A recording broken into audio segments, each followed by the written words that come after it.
띄고요. 19절, 20절 세 절 우리가 읽겠습니다. 요한복음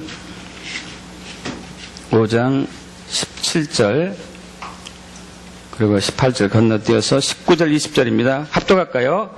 예수께서 그들에게 이르시되 내 아버지께서 이제까지 일하시니 나도 일한다 하시매 그러므로 예수께서 그들에게 이르시되 내가 진실로 진실로 너에게 이르노니 아들이 아버지께서 하시는 일을 보지 않고는 아무것도 스스로 할 수 없나니 아버지께서 행하시는 그것을 아들도 그와 같이 행하느니라.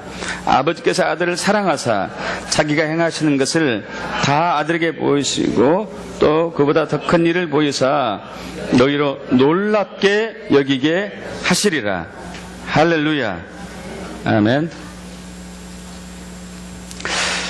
여러분 우리가 인생길을 100여 년 되는 이 인생길을 걸어감에 있어서 가장 우리가 원하는 것 중에 하나는 늘 나와 함께 호흡을 같이 하고 뜻이 맞는 사람이 있으면 얼마나 좋을까 하는 것일 것 같아요. 내가 외로울 때 버시해주고 내가 슬플 때 함께 위로해주고 내가 기쁠 때 함께 기뻐해주는 그러한 멋있는 친구, 이러한 친구가 내 주변에 늘 있으면 얼마나 좋을까 이런 것일 것입니다. 그럼 신앙도 마찬가지입니다. 우리의 신앙과 삶과 사역에 있어서 하나님이 언제나 나와 함께 하신다면 얼마나 좋을까. 할렐루야. 근데 놀라운 것은 하나님이 언제나 우리와 함께 하고 계시는 거예요. 아멘. 그리고 장소와 시간, 상황에 관계없이 주님은 늘 우리 곁에, 우리 안에 머무르고 있습니다. 아멘. 우리 그리스도인은 그것을 누리며 사는 사람들이죠. 그리고 하나님과 동행하는 사람이죠. 오늘 이제 설교 중에 하나님과 동행하는 삶입니다. 여러분 하나님과 동행하는 삶이 되길 축복합니다. 하나님과 동행하는 삶이 되길 축복합니다. 이것이 우리의 신앙이고 사역입니다. 참으로 중요하고 굉장히 중요한 주제입니다. 여러분 그렇기 때문에 특별히 오늘 설교 말씀은 여러분이 여기서 감동받고 여기서 끝내시면 안 돼요. 끝내시지 말고 이번 한 주간도 앞으로 한 달 동안도 평생도 늘 이 말씀을 붙들고 살아야 돼요. 하나님과 동행하는 삶. 왜냐하면 하나님과 동행하는 삶은 굉장히 간단하지만 사실 막상은 쉽지는 않기 때문에 그래요. 우리가 늘 도전하고 늘 기도하고 갈망하고 부르짖고 몸부림치고 쉬지 말고 해야지만이 조금씩 단계적으로 열어집니다. 그래서 오늘 우리 본문 말씀은 여러분 지속적으로 이 말씀을 가지고 도전하기 축복합니다. 참고로 이 말씀은 제가 여러분에게 6일 전 8월 31일 날 했던 말씀이에요. 월요일 날. 들으셨어요? 꿈에서 했어요. 꿈에서 제가 이 설교하고 있더라고요. 그래서 하나님이 이번 주에 이 말씀을 우리 유나이트 교회 성도분들에게 주시려고 하는구나. 이게 이번 주에 영의 양식이구나. 사실 이런 경우는 흔하지 않습니다. 1년에 한 번이나 두 번 있을까 말까 해요. 이런 케이스는. 작년에도 한 번은 제가 이 토요일 날까지 말씀을 다 마쳤어요. 근데 토요일 날 밤에 자는데 말씀을 따로 주셨어요. 그래서 새벽에 부랴부랴 3시간 일어나서 다시 말씀을 이제 수정해가지고 다른 말씀을 준비해서 전한 적이 있습니다. 이 말씀은 월요일날 제게 주신 말씀이에요. 그래서 여러분에게 제가 이 상태로 설교를 막 했습니다. 근데 여러분이 아멘 했어요. 할렐루야. 꿈대로 하세요. 아멘 엄청 크게 하더라고요.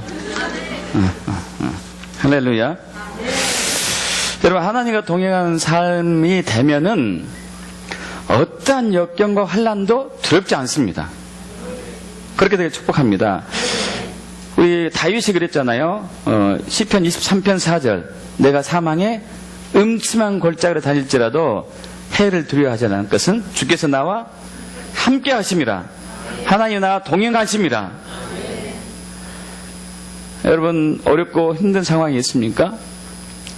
주님과 동행하고 있다는 사실을 잊지 마십시오. 그럼 두렵지 않습니다. 사탄 마귀는 자꾸 이것을 우리에게 잊게 해가지고 우리를 두렵게 하거든요.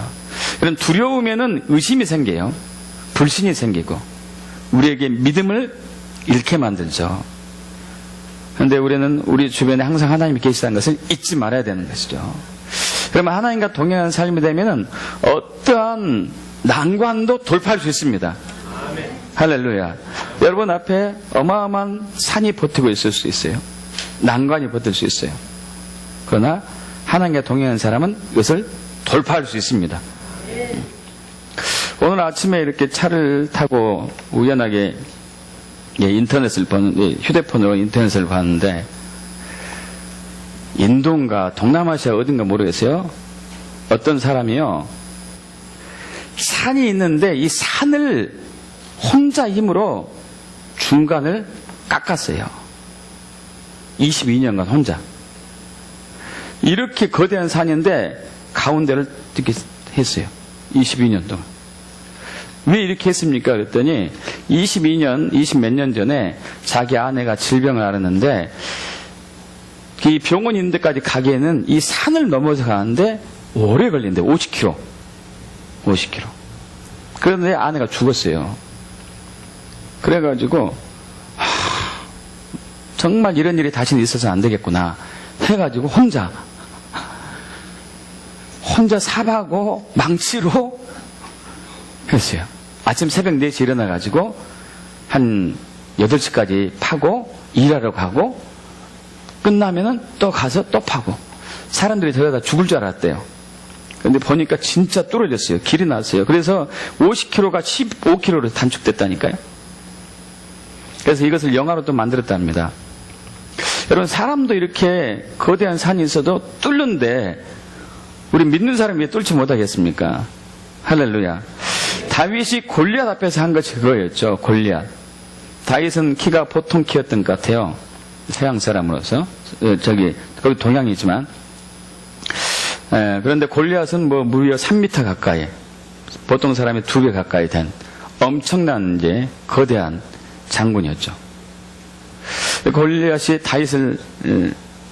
다윗이 골리앗을 죽이려고 오는데 골리앗이 다윗을 보니까 가소로운 거죠. 이게 정통으로 아니라 빗맞아도 죽을 것 같아, 얘는. 빗맞아도. 그래서 이게 조그만 게 어디서 나하고 대결하려고 왔느냐. 아이고, 그러면서 막 자기가 믿는 신들의 이름으로 저주하고 너로 오늘 맹수의 밥이 되겠다고 막 이렇게 윽박지르죠. 다윗이 얘기합니다. 너는 칼과 단창, 창으로 나에게 오지만 나는 만군의 여호와 이름으로 너에게 간다. 할렐루야. 우리는 주님의 이름이 있습니다. 주님이 우리 곁에 있는 것이죠. 그래서 네가 모욕하는 그 이스라엘의 하나님, 그 하나님이 나를 너에게 이기게 할 것이다. 할렐루야. 너를 내 손에 넘길 것이다. 너는 오늘 내 손에 죽어서 짐승의 밥이 되어서 하나님이 살아계심을 온 천하에 알릴 것이다.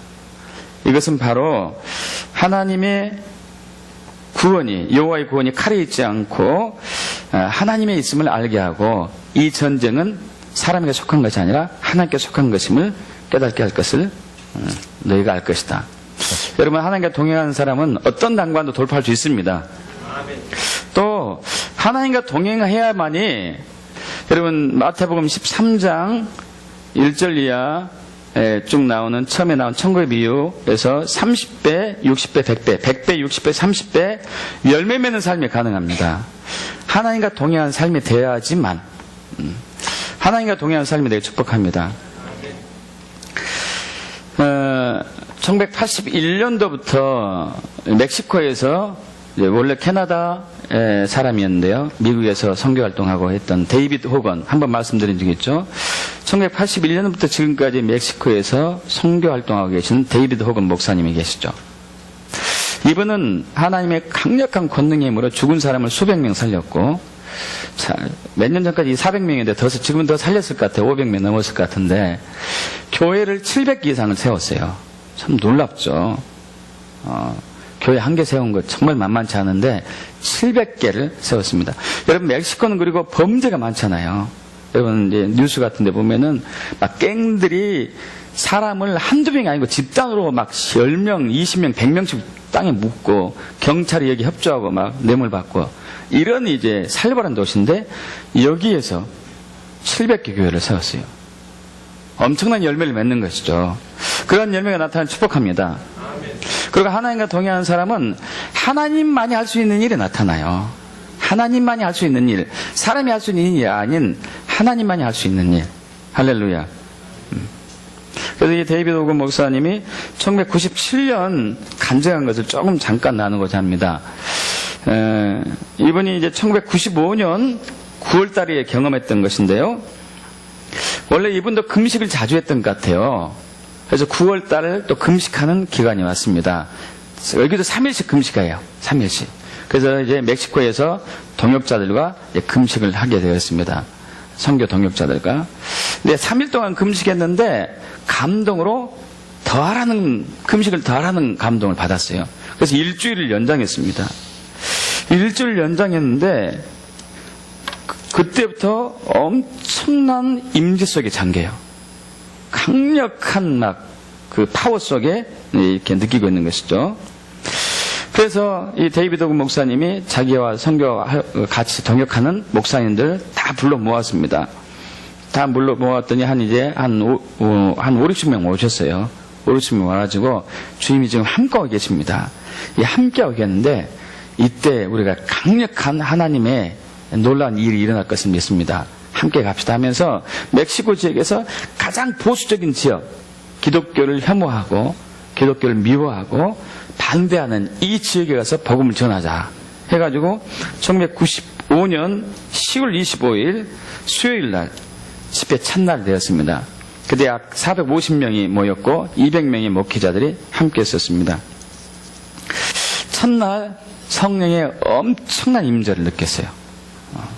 사람들이 막 압도되고 또 질병의 치유들이 여기저기서 나타나고 정말 데이비드 오건 목사님 비롯한 많은 사역자들이 용기를 받게 됐죠.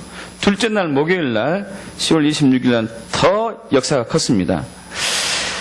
얼마나 역사가 컸는지 사람들이 서 있을 수가 없을 정도였어요. 쓰러지고 이렇게 주저앉아야 되고 서 있게 되면 막 위에서 누르는 이 하나님의 영광의 힘이 너무 무거워서 제대로 서 있을 수가 없었거든요. 야, 자기가 경험했던 것 중에서 가장 강력한 하나님의 임재의 역사였습니다. 야, 이건 이 이상 더 큰 것을 경험하지 못할 것 같다 하고 3일째 금요일 날 맞이했는데 이때는 더 컸어요. 얼마나 강력한 하나님의 임재가 있었는지요. 성도들이 밤을 새워서 막 기도하고 합니다. 그러다가 이렇게 기도하니 그때는 이제 말씀도 간략하게 전하고 막 기도하고 예배하고 이렇게 했는데 한 사람이 기도하던 도중에 뛰쳐나갔어요.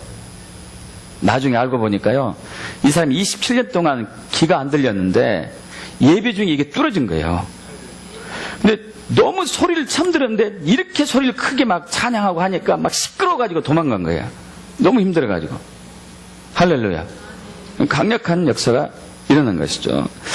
사람들이 막 여기저기 나가서 떨어지고 넘어지고 쓰러지고 그 가운데 불신자들도 많이 있었고요. 거부하는 사람들도 더러 있었습니다. 그리고 막 거기에서 무슨 일이 일어난다고 하니까 아이고 별일이 있을 거야 하면서 구경하러 온 사람도 꽤 있었었고, 근데 그 사람들이 거기 오자마자 압도돼가지고 회개하고 기도하고 하나님 임재 아래 머물고 치유되고 회복이 됐어요. 귀신이 떠나가고. 할렐루야. 그리고 서로 이제 막 원수됐던 사람들이 회개하고 용서하고 연합되는 일들도 나타나고, 암 질병이 치유되고 난치병, 고질병들이 회복이 되고, 소경이 눈을 뜨고 기머리가 듣게 되고 벙어리가 말을 하게 되고, 그리고 젊은바리가 똑바로 걷게 되고 중풍병자가 일어나는 엄청난 역사가 일어났습니다. 강력한 역사였죠. 그런데 이것으로 끝난 게 아니었어요. 집회 마지막 날이 저물어 가는 때 데이비드 호건 목사님이 비롯해가지고 거기서 있는 몇몇 분들이 예수를 봤어요. 할렐루야. 예수님이 성경에 나온 그대로 엄청난 영광의 모습으로 불이 입에서 막 뿜어져 나오고 빛이 나오고 이 모습으로 나타났어요. 거기서 더 이제 막 사람들이 쓰러지고 이제 압도됐죠. 그러면서 하나님의 말씀이 선포됐습니다. 계시록 22장 1절에 또 저가 수정같이 맑은 생명수의 강을 내게 보이니 하나님과 및 어린 양의 보좌로부터 나서 이 역사가 생명의 강이 막 그 가운데 흘러나오는 거죠. 할렐루야. 여기에도 흘러나오고 축복합니다. 나 그러자 옆에 동역자가 데이비드 목사님 보세요. 보이십니까? 예수님 보이시죠? 네, 보고 있습니다. 얼마나 놀랍습니다. 이런 일이 어떻게 있을 수가 있는가요? 근데 이제 그때 한 천사가 명단을 들고 있었어요. 명단을 들고 있었는데 명단에 이름을 불러요. 이름을. 근데 거기서 예를 들어서 김상훈 이름을 부르면은 상훈이가 공중에 붕 떴다가 떨어지는 거예요. 정철권 가면 정철권 집사가 붕 떴다가 쓰러지고, 그리고 질병이 치유되고 회복이 되고, 할렐루야. 이런 역사가 일어나는 것이죠. 이 일을 계기로 데이비드 호건 목사님의 사역이 급속도로 회복이 세워진 것이죠. 그러면 하나님과 동행하는 삶은 하나님 크게 일이 나타납니다. 그러면 하나님과 동행하는 삶에 축복합니다. 하나님과 동행하지 않는 삶은 하나님과 관계없어요. 신앙도 제 신앙이 아니에요. 사역도 마찬가지고. 자, 그렇다면 하나님과 동행하는 삶의 의미가 무언가를 좀 나누겠습니다. 하나님과 동행하는 삶이란 무엇인가? 우리 하나님과 동행하는 삶, 그러면은 아까 제가 처음에 소대 말씀드린 대로 하나님이 늘 나와 함께 하시고, 내가 기쁠 때나 슬플 때나 외로울 때 나와 함께 하시고 지켜주시고 같이 하시고, 이런 걸로 이렇게 생각이 쉽거든요. 물론 이것도 맞습니다. 임마누엘 하나님이 우리와 함께 하실 줄 믿습니다. 그런데 하나님과 동행하는 삶은 이것보다 더 나아가요. 오늘 본문 말씀이 하지만 하나님께서 어떤 일을 우리에게 보여주세요. 어떤 일을 보여주시고 우리가 그대로 따라서 하는 것, 이것이 바로 하나님과 동행하는 삶이에요. 하나님께서 먼저 하나님의 일을 보여주시고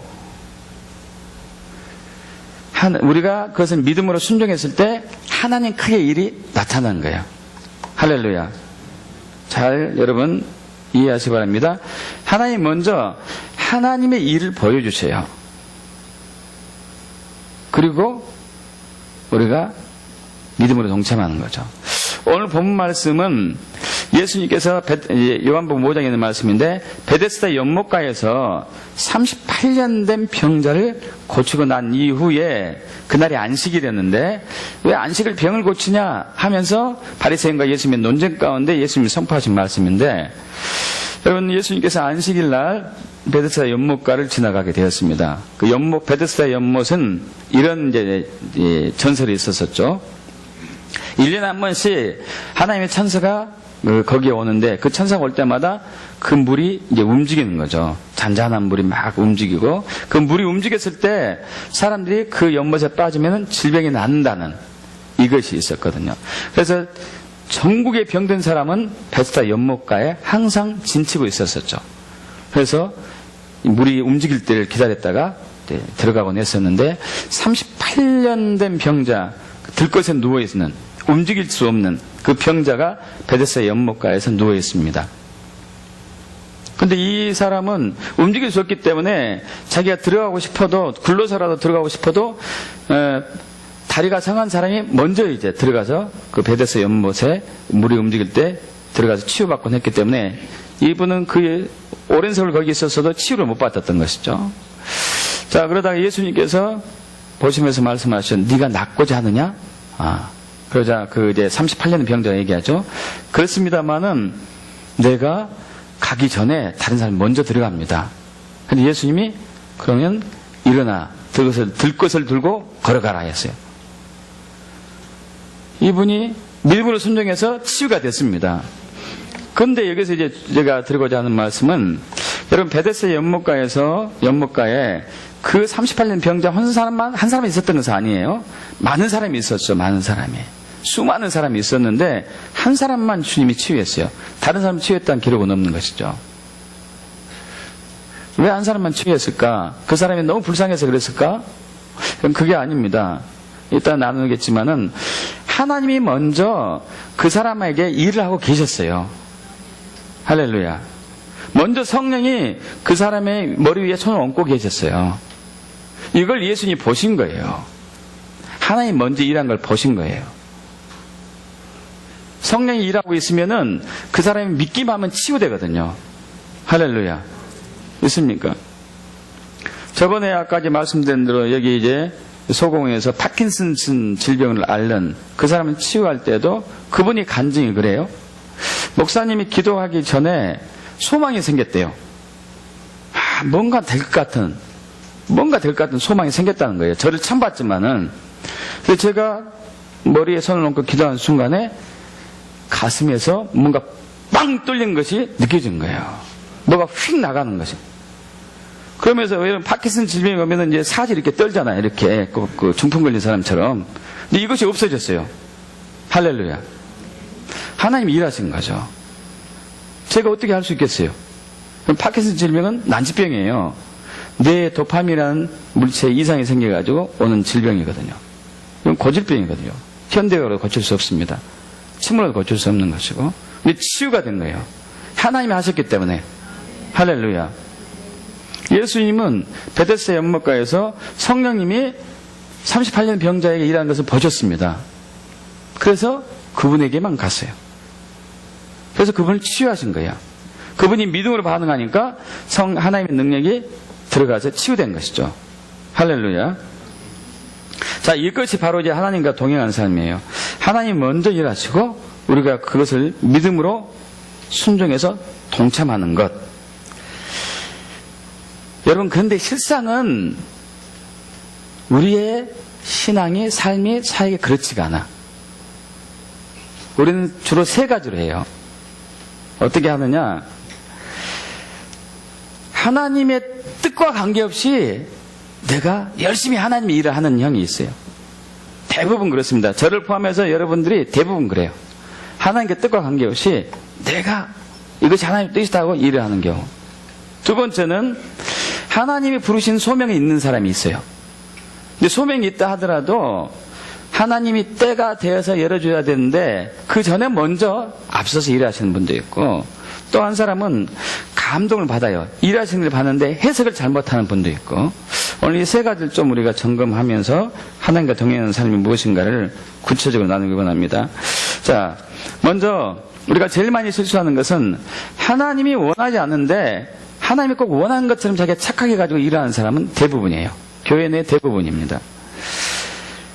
이것은 육적인 것과 영적인 것을 분별하지 못한 것이겠죠. 육적인 것과 영적인 것을 분별하지 못한 것.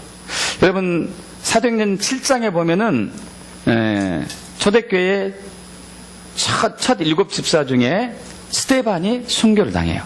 아시죠? 이스라엘 백성들이 돌을 던져서 죽이죠. 돌을 맞아 죽으니까 사도행전 8장 1절에서 사도 바울 전에 사울이었죠. 이 사울이 그의 죽음을 보고 마땅히 여긴다는 단어가 나옵니다. 마땅히 여겨. 마땅히 왜 여겼을까요? 이것은 하나님의 뜻이라고 본 거예요. 스데반이 돌 맞아 죽은 것은 하나님의 뜻이다. 너는 돌 맞아 죽어야 돼. 그리고 거기서 끝나는 게 아니고 교회가 이제 박해를 당하니까 막 흩어졌는데, 여러 지역으로 흩어졌는데, 사울이 거기서 끝나지 않고 대제사장에 가가지고 공문을 받아서 예수 믿는 사람을 죽이려고 가는 거죠. 잡으려고 가요. 왜 갔을까요? 하나님의 뜻이다 이거예요. 하나님의 뜻. 여러분, 우리는 이렇게 믿음 생활을 많이 해요. 하나님의 뜻이 아닌데 이것이 하나님의 뜻이다 하고 하는 경우가 정말 많아요. 정말. 아까 이제 사울과 같은 바리새인들이 대표적으로 했었죠. 그래서 예수님께서 요한복음 5장 37절과 38절 이렇게 말씀하고 있습니다. 함께 합독해 볼까요? 요한복음 5장 37, 38절. 또한 나를 보내신 아버지께서 친히 나를 위하여 증언하셨느니라. 너희는 아무 때에도 그 음성을 듣지 못하였고 그 영상을 보지 못하였으며 그 말씀이 너희 속에 거하지 아니하니 이는 그가 보내신 이를 믿지 아니함이니라. 하나님의 음성도 듣지 못했고 하나님의 영상을 보지 못했고 하나님의 말씀 묵상 계시를 통해서 그들의 마음속에 거하지 않았기 때문에 그들은 말씀이신 예수님이 눈앞에 있었지만은 예수님을 거부했죠. 하나님의 음성을 못 들었기 때문에, 하나님의 형형을 보지 못했기 때문에, 하나님의 말씀이 그들 마음판에 거하지 않았기 때문에. 여러분, 아이러니컬한 것은 그들은, 바리새인들은 말씀을 암송한 사람들이었습니다. 최소한 모세오경은 암송했고 구약은 철저하게 이해를 했어야 됐어요. 그럼에도 불구하고 그들은 예수를 외면했어요. 하나님의 뜻이 아닌 거였죠. 근데 그것을 하나님의 뜻이라고 여겼던 거예요. 예수를 죽이는 게 하나님의 뜻이라고 생각했던 거예요. 하나님의 음성 듣지 못하고 영적인 눈이 열리지 않은 불행이죠. 근데 열심파였어요. 정말 열심파죠. 열심파. 여러분, 바리새인뿐만 아니라 예수 믿는 우리에게도 그러한 일이 일어날 수 있습니다. 대표적으로 베드로잖아요. 베드로는 마태복음 16장 16절에 예수님에 대한 고백을 합니다. 주는 그리스도시요 살아계신 하나님의 아들입니다. 여러분, 이러한 신앙 고백이 일어날 축복합니다. 항상 여러분 마음속에 나타나게 축복합니다. 그러고 난 이후에 예수님께서 베드로에게 천국 열쇠의 비밀을 주시고 교회의 비밀도 주시고, 그러고 난 이후에 처음으로 제자들에게 이제 내가 얼마 후면은 아버지의 뜻을 따라서 장로들을 대제사장들 서기관들에게 붙잡혀서 고난받고 죽고 3일에 살아날 것이다. 여러분, 신앙 고백을 한 베드로가 발목을 붙잡고 죽기 살기를 저지하죠. 절대 이 일이 죽게 미치지 않을 것입니다. 무슨 망발이십니까? 여러분, 이건 하나님의 뜻과 완전 다른 거죠. 완전히 다른 거. 그래서 예수님이 사탄은 물러가라. 사탄은 물러가라. 저와 여러분이 예수님 따라다녔다면 사탄아! 하는 소리 정말 많이 들었을 것 같아요. 기본적으로 한 달에 한 번 듣지 않았을까? 많은 그쪽에서 있으니까, 주님과 전혀 관계없는 곳에 있었기 때문에. 여러분, 하나님이 먼저 일하시고 나야지만이 우리가 일할 수 있어요. 믿습니까? 요한복음 우리 5장 아까 17절 합독합니다. 요한복음 5장 17절. 예수께서 그들에게 이르시되 내 아버지께서 이제까지 일하시니 나도 일한다. 할렐루야. 아버지가 일하니까 그 다음에 내가 일하는 거예요. 믿습니까? 주님이 일하기 때문에 그 다음에 내가 일해요. 주님이 먼저 일을 하셔야 돼요. 그 전에 내가 일을 해서는 안 되는 거죠. 주의 행하심을 봐야 되겠죠. 그는 눈이 열리기 축복합니다. 제가 2004년도, 2005년도에 하나님이 선교에 대한 비전을 주셔가지고 우리 감리교대에서 하는 선교훈련을 받았습니다. 2년에 걸쳐서 받았는데요. 거기에 한 100여 명 이상의 감리교단의 선교사로 파송받을 우리 사역자들이 모였습니다. 거기는 이제 신학을 한 사람들이었습니다. 근데 강사 목사님이 무슨 얘기를 하느냐? 하나님 오늘 무슨 말씀을 주실까요? 하고 기도하고 있는데 이렇게 전화를 했대요. 여기 중에 선교에 대한 부르심이 없는데 앉아있는 사람이 많다. 제발 가지 말라고 좀 얘기 좀 해줘라. 그대로 전했어요. 그대로 전했는데 많이들 갔죠. 많이들 가요. 여러분, 우리는 열정은 있는데 하나님의 행하심을 못 봐. 헌신은 있는데 부르심을 제대로 못 봐요. 그것이 먼저예요. 할렐루야. 저와 여러분 향한 부르심과 또 하나님의 일하심이 먼저 보여야 돼요. 그 다음에 우리가 동참하는 거죠. 믿음으로 동참해야 돼요. 그렇게 되게 축복합니다. 아멘. 그러나 사도 바울은, 처음에 사울은 그렇게 하나님의 뜻인 줄 알고 공문을 들고 다니면서까지 예수 믿는 사람을 죽이려고 다녔지만은 그 가는 도중에 사도행전 9장에서 예수를 만납니다. 예수를 만나고 예수님이 보내신 아나니아를 통해 가지고 자기의 소명이 뭔지를 알죠. 자기의 부르심이 뭔지를 알아요. 그래서 그는 자기가 죽이려고 했던 그 그리스도인들과 협력해서 자기가 무시했던, 자기가 배척했던 예수님을 증언하는 사람이 됐어요. 할렐루야. 하나님의 뜻을 진짜 아는 것이죠. 아멘. 여러분, 하나님의 음성 듣는 귀가 열리면 축복합니다. 하나님의 음성 듣는 귀가 그래서 열려야 돼요. 이번 우리 화요 훈련은 교과 두 제목 중에 하나가, 두 교과목 중에 하나가 하나님의 음성 듣는 법이에요. 여러분 꼭 훈련에 참여하시길 축복합니다. 시간이 안 된 분들은 인터넷을 통해서 수강하십시오. 여러분, 하나님의 음성 듣지 않고 하나님과 동행하는 삶은 불가능해요.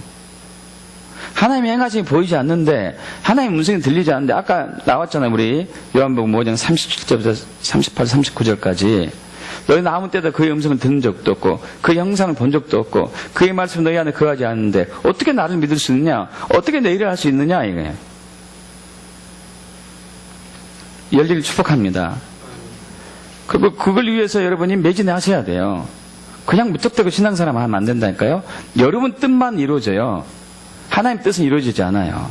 그건 하나님과 전혀 관계없고 구원과도 관계도 없어요.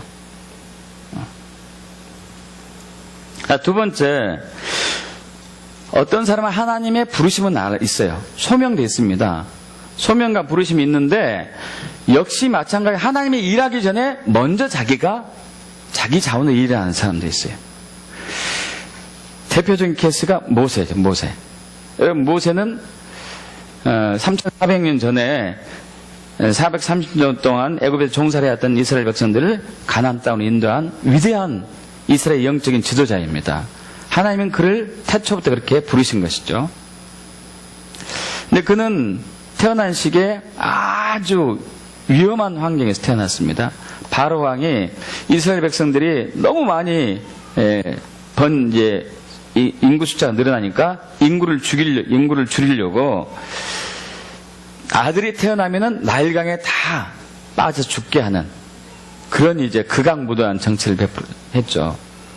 근데 모세의 어머니, 모세의 가족이 모세가 태어났을 때 차마 그렇게 하지 못하고 모세를 갈대 상자, 역청을 바른 물이 새지 않은 갈대 상자에 껴서 나일강에 흘러보냅니다. 거기는 나일강에서는 모세의 딸이 바로의 딸이 바로 왕의 딸이 거기서 즐기고 많이 있었는데 그때 발견하게 돼요. 그걸 건지죠. 건져서 보니까 이스라엘 백성의 아들인 것을 알게 되었고, 정말 기적입니다. 이게 기적이에요. 그 이름 모세라고 지었어요. 모세란 뜻이 물에서 건져냈다, 혹은 건짐을 받았다, 구원받았다는 의미죠. 정말 그 이름대로 된 것이죠, 나중에. 그리고 정말 또 기적처럼 그 모세에게 젖을 먹일 수 있는 유모가 진짜 친어머니가 된 것이에요. 놀랍죠.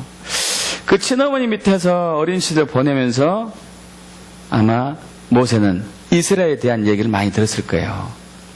이스라엘 민족에 대해서 얘기고, 또 그 가운데서 모세는 부르심을 깨달을 수 있을 가능성이 거의 99%입니다.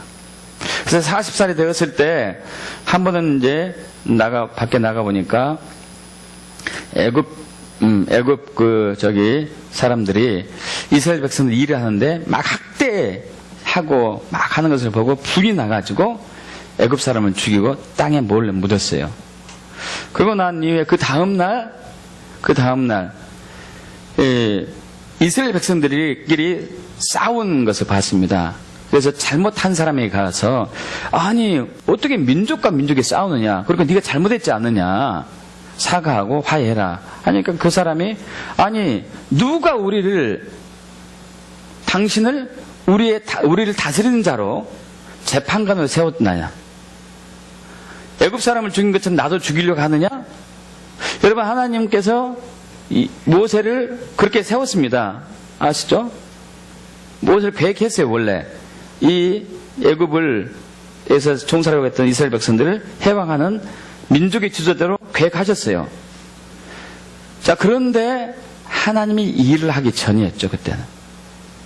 하나님이 일을 하기 전이었어요. 근데 모세는 자기가 앞장서서 일을 했어요. 이런 경우가 너무 많다니까요. 너무 많아요. 저도 이제 하나님께서 선교에 대한 비전을 주셨잖아요. 목회하는 도중에. 그래서, 그러면 나이가 선교사에 대한 부르심이 있나 보다. 그래서 선교 훈련 받고, 저 아내하고 제가 받고, 교회를 사임하고, 이제 선교지 여러 군데 다니면서 어디로 갈까 하고 기다립니다. 여러분, 옛날 같으면은 제가 생각해가지고, 여기가 제일 좋을 것 같다. 갔을 거예요. 가나도 가봄직하고 인도네시아 갈만하더라고요. 가나에 갔더니 그때 가나의 그 한 도시의 그 대도시에서 목회하고 있는 그 감리교 감독을 만났어요. 감리교 감독을 만났는데 저를 소개한 그분이 얘기했죠. 이분은 한국에서 이제 약학하고 한의학하고 신학하고 했던 사람입니다. 그랬더니 느닷없이 무슨 얘기하냐면은 우리 그 지방에 우리 지역에 NGO 단체 세우는 병원이 있대요. 근데 원장이 없다. 이 얘기를 하는 거예요. 무슨 얘기예요? 원장으로 초청할 수 있다. 이 얘기죠. 또 이제 인도네시아 갔었더니 인도네시아에 이제 우리 감리교 선교사님 중에 오 선교사님이 계시는데 그분이 한 20년 선교하면서 많이 이제 확장이 됐고 또 한의과 대학을 세우려고 하더라고요. 교수가 필요하대요. 그래서 제가 중국에서 한의하겠습니다 했더니 당장 쓰겠다고 그러더라고요. 거기도 가봄직하겠고 여러 군데에 가봄직해요. 주님 어디로 가실 겁니까? 얘는 그전 같으면 제가 갔을 거예요. 보따리 싸들고. 근데 이제 훈련을 받았기 때문에 하나님의 음성 듣고 하나님과 동행하는 삶을 배워가고 있기 때문에 주님 말할 때까지 기다리네. 주님 말하실 때까지. 주님이 일할 때까지 기다리는 거죠. 근데 이제 2007년도에 지금 현재 열방선교회를 2003년도에 설립하신 그 목사님께서 하나님이 완전히 중국으로 다시 가길 원하신다면서 저에게 맡기셨죠. 열방선교회. 그때도 부르심이 있었어요. 열방선교에 대한 부르심이 아니라 그 전에 몇 년 전에 3년에 걸쳐가지고 3, 4년 걸쳐가지고 제가 이제 그 김미랄 선교사님을 10년 만에 2003년도에 처음 만났는데 그리고 만나고 난 다음에 자꾸 꿈을 꾸면은 그 김미랄 선교사하고 저하고 동역하는 꿈을 꿨어요. 그래서 하나님께서 언젠가 그 저하고 그 김미랄 선교사님하고 연합해서 일을 하게 하신 모양이다. 그때가 언제가 오겠지 하고 있었어요. 근데 이제 제가 교회 사임하고 하나님이 움직이기 전까지 저는 움직이지 않으려고 합니다. 저는 이제 성격이 급하니까 제 발목을 잘 붙잡아 주세요. 이렇게 하고 있는데 그분이 이제 말씀하신 거죠. 주님, 여기 목사님 선교를 맡으면 어떻겠습니까? 그 전에 주께서 저에게 보여주신 부분이 있기 때문에 하나님께서 부르신 거구나 하고 이제 알겠습니다 하고 맡게 됐죠. 여러분 다시 유나이트 교회를 세운 것도 마찬가지예요. 교회에 대한 비전이 사실 속에는 제 마음속에 있었습니다. 마음속에는 있었는데 제 아내가 좀 부담이 있었어요. 부담이. 그래서 기도는 그렇게 했죠. 주님, 만약에 다시 교회를 세우기 위한 부르심이 있다면은 저는 무조건 예스입니다. 저 말고 제 아내한테 얘기해 주세요. 제 아내가 저에게 얘기하면 그것이 하나님의 뜻인 줄 알고 제가 순종하겠습니다. 그리고 이제 열방선교를 맡고 한참 1년 훨씬 지났는데 제 아내가 얘기해요. 혹시 당신에게 하나님께서 교회를 다시 개척하는 감동 주시면 하겠습니까? 네. 고민해 봐야 되겠죠. 겉으로는 그렇죠. 지금 하나님 일하고 계시구나. 기도해 봐야 되겠네요. 몇 번 얘기했어요. 하나님의 뜻이구나. 해서 이제 2009년도에 설립예배 하게 됐죠. 할렐루야. 하나님이 일하실 때까지 기다려야 돼요. 하나님이 행하실 때까지 기다려야 돼요. 있습니까? 하나님 일하실 때까지. 우리 교회도 마찬가지죠. 여기 이제 우리 아까 정청훈 집사님 이렇게 하는데 그 묘 집사님이 중국어 학원 할 때도 마찬가지였어요. 중국어 학원을 몇 년 전부터 하고 싶어 했는데 이제 우리 박명 사모님께 여쭤봤죠. 이제 처음에 막 이렇게 불 붙었을 때 감동으로 아직은 때가 아닌 것 같습니다. 그때 좀 서운했을 것 같아. 진짜 하고 싶었는데. 근데 1년 후에 또 이제 기회가 와서 이때는 좋겠습니다 했는데 정말 하나님의 은혜가 함께 하나님이 일하실 때는 하나님의 자원이 이렇게 동원됩니다. 그래서 정말 좋은 장소를 싸게 들어가 주셨어요. 하나님 일하시고 동참하는 결과죠. 할렐루야. 있습니까? 여러분 하나님이 일하기 전에는 움직이지 말아야 돼요. 기도는 해야 되겠죠. 기도도 않고 움직이지 않고 있으면은 그건 게으른 거고 기도하면서 기다리셔야 되겠죠. 주님 말씀하옵소서 제가 순종하겠나이다. 주님 저의 눈을 열어주옵소서 제가 순종하겠나이다. 할렐루야.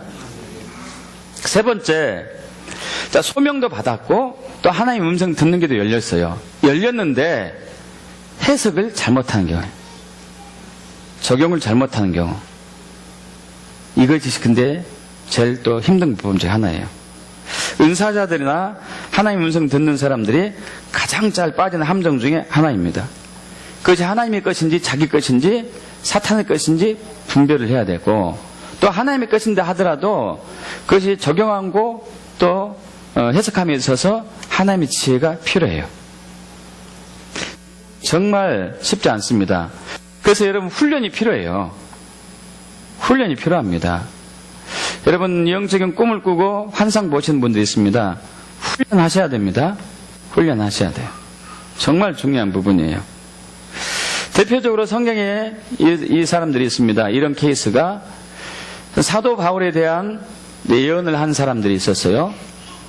두로에 있었던 그리스도인들, 예수님의 제자들, 이 두로에 있었던 두로 지방에 있었던 제자들이 사도 바울을 만났을 때 사도 바울에 대한 예언을 합니다.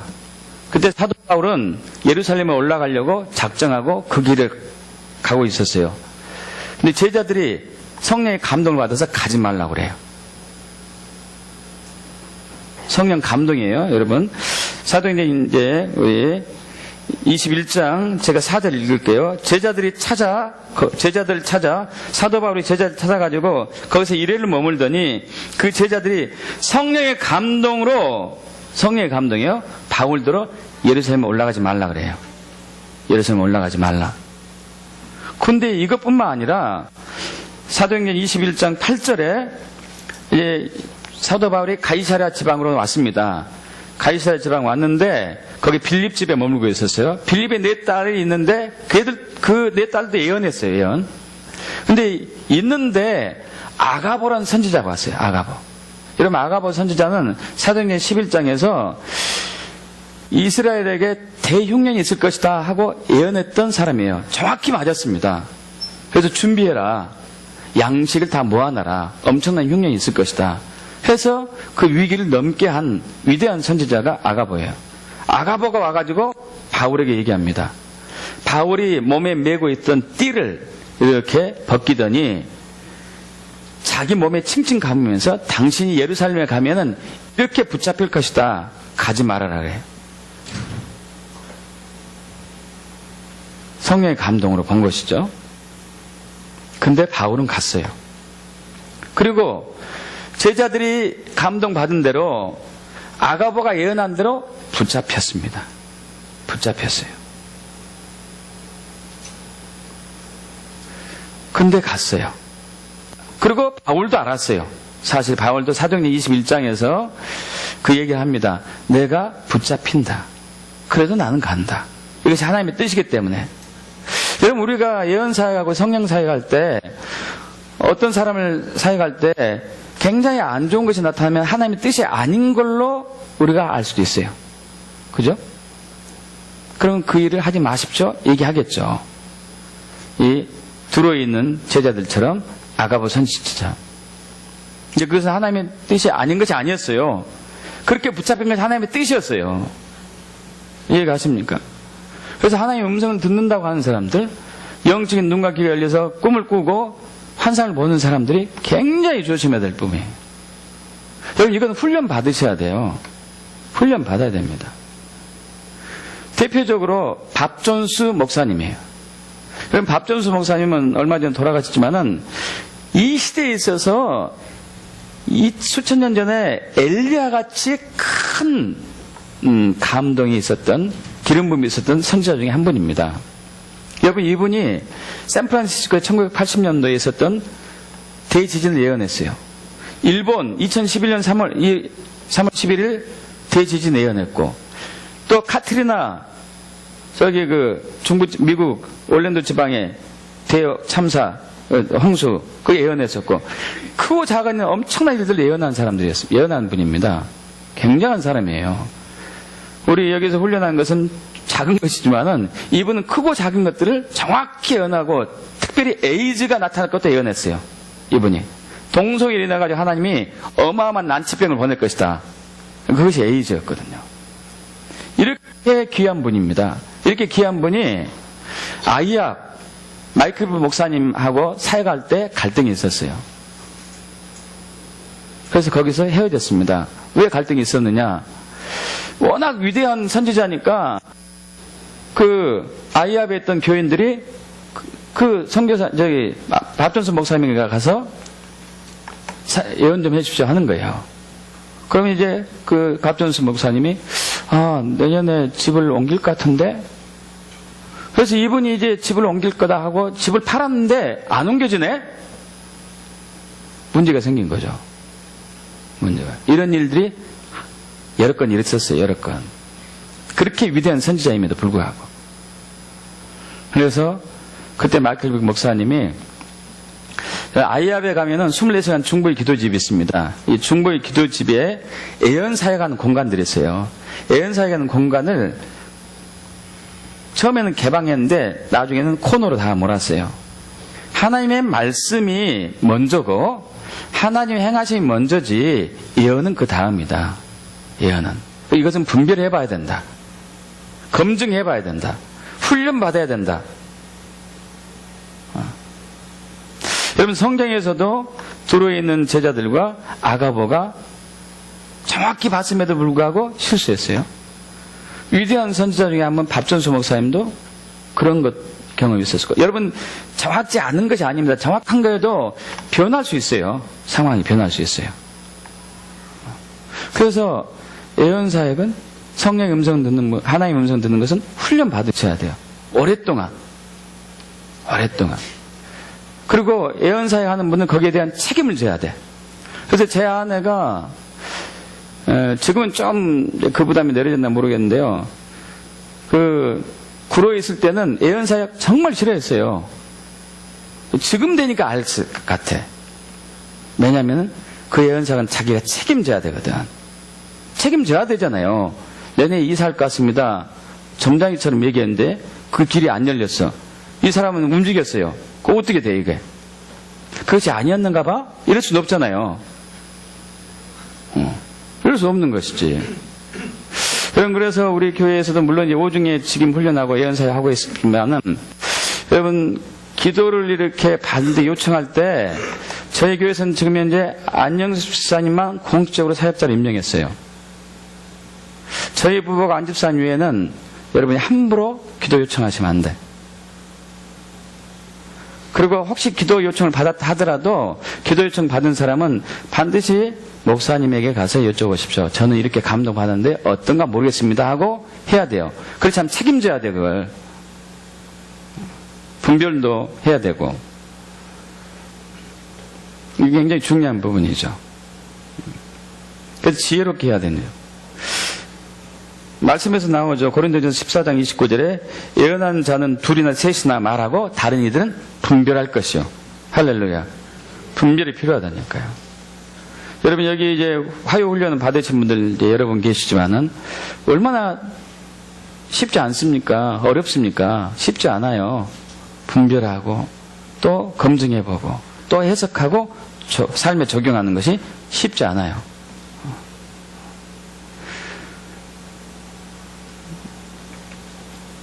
자, 지금 다시 우리가 말씀 돌아가 보죠. 예수님이 전형적인 우리의 롤 모델입니다.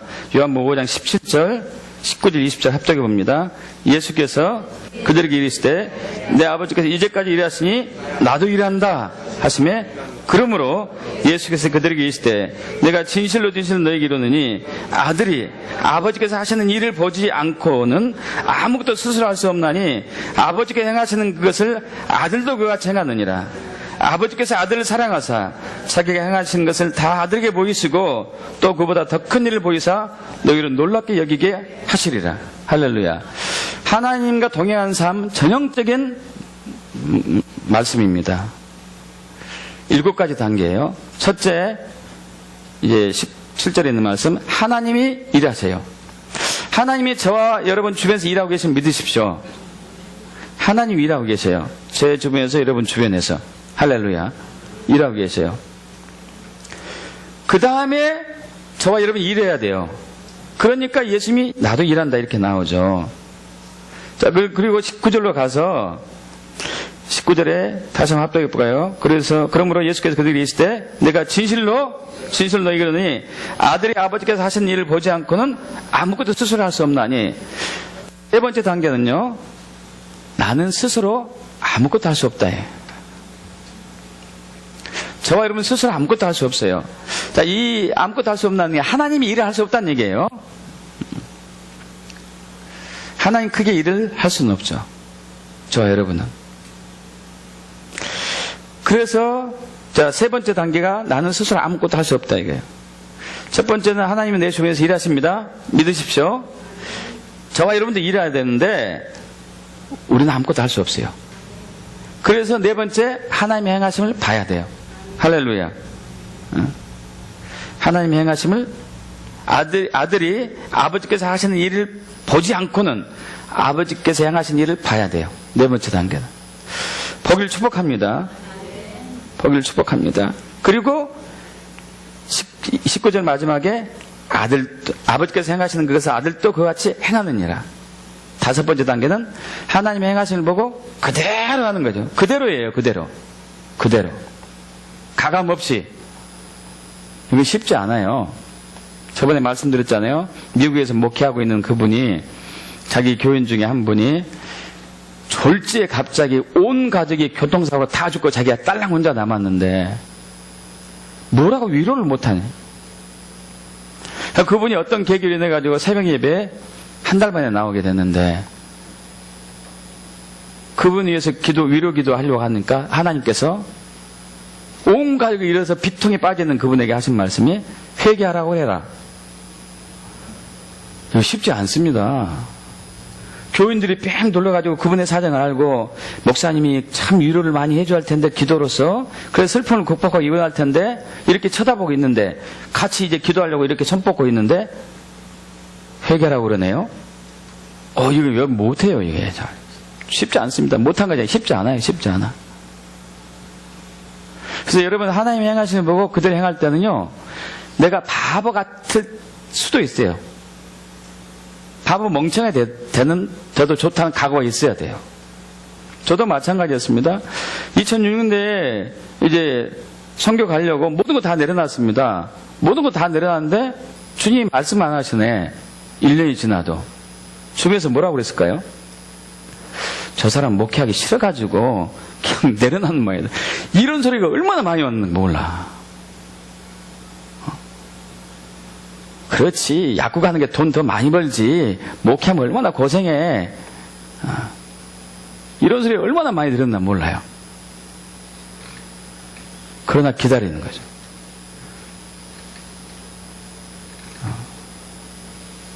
여기 이제 아시는 분 계세요. 제가 그런 이제 과정이 있었던 것을. 저 사람 목회하기 싫어서 저러고 있는 거야. 그냥 목회에 사임하고 옛날로 가려고 저러고 있는 거지.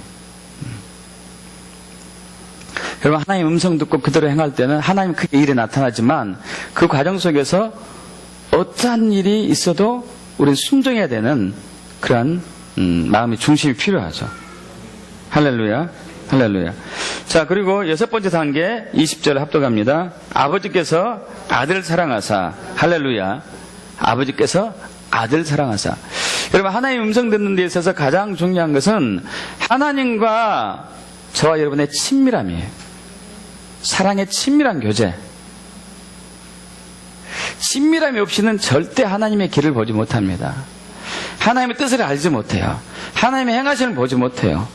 하나님의 일하심을 보지 못하고, 설사 본다 하더라도 친밀함이 없으면은 기다리지 못하고 자기가 뛰쳐나가서 자기 일을 하는 거죠. 하나님이 신뢰하게 되면은 주변에서 아무리 비방의 말을 많이 해도 하나님이 일할 때까지 기다리는 거예요. 할렐루야. 그래서 친밀한 교제가 핵심이죠. 주님과 친밀한 교제를 지속적으로 나누는 거. 그 다음에 마지막 7단계, 하나님이 아들을 사랑하사 자기가 행하시는 것을 다 아들에게 보이시고, 할렐루야. 사랑하는 사람에게 보이십니다. 여러분, 하나님과 동행하는 삶에 대해 축복합니다. 그러려면은 하나님과 친밀해져야 돼요. 하나님과 친해져야 돼요. 하나님 알고 하나님을 사랑해야 돼요. 그 과정이 또 쉽지 않죠. 오래 걸리죠, 오래. 그럼 하나님을 전 존재로 사랑하는 것이 쉽지 않아요. 왜냐하면은 하나님 사랑에 앞서서 내가 나를 사랑하는 게 더 많아. 내가 세상을 더 갖고 싶은 게 더 많다니까요. 이 부분이 빚어지고 다뤄지고 역경과 고난과 환난 속에서 다듬어져야 되거든요. 그래서 순수하게 하나님만 사랑하는 그 과정으로 돌입하게 되죠. 여러분, 과정이 쉽지는 않습니다. 그러나 이 길을 걸어야 돼요. 할렐루야. 이 길을 걷지 않는 신앙은 예수님과 관계없어요. 하나님이 기뻐하지 않고. 어떤 분이 이런 얘기했어요. 우스갯소리로. 하나님을 만나려고 하늘에 사다리를 대고 평생을 이렇게 올라갔어요. 평생을 올라갔는데 하나님이 이쪽 하늘에 없고 저쪽 하늘에 있는 거예요. 우리 신앙생활이 많이 그러죠. 그 어떤 분은 또 이런 우스갯소리예요. 하나님이 해물짬뽕을 좋아하는 줄 알고 평생을 요리해서 해물짬뽕을 이렇게 했는데 탕수육을 좋아하시더라고요. 하나님의 행하심을 알아야 되겠죠. 하나님의 행하심을 보고 내가 믿음으로 순종해서 동참하면은 하나님 크게 일이 나타나요. 할렐루야. 그러면 하나님과 동행하는 삶에 대해 축복합니다. 이것은 해도 되고 안 해도 되고 하는 것이 아니고 항상 깨어있어서 원해야 되고 기도해야 되고 부르짖어야 되고 몸부림쳐야 되고 갈망해야 돼요. 있습니까? 아멘. 그렇게 되어 축복합니다. 아멘. 기도하겠습니다.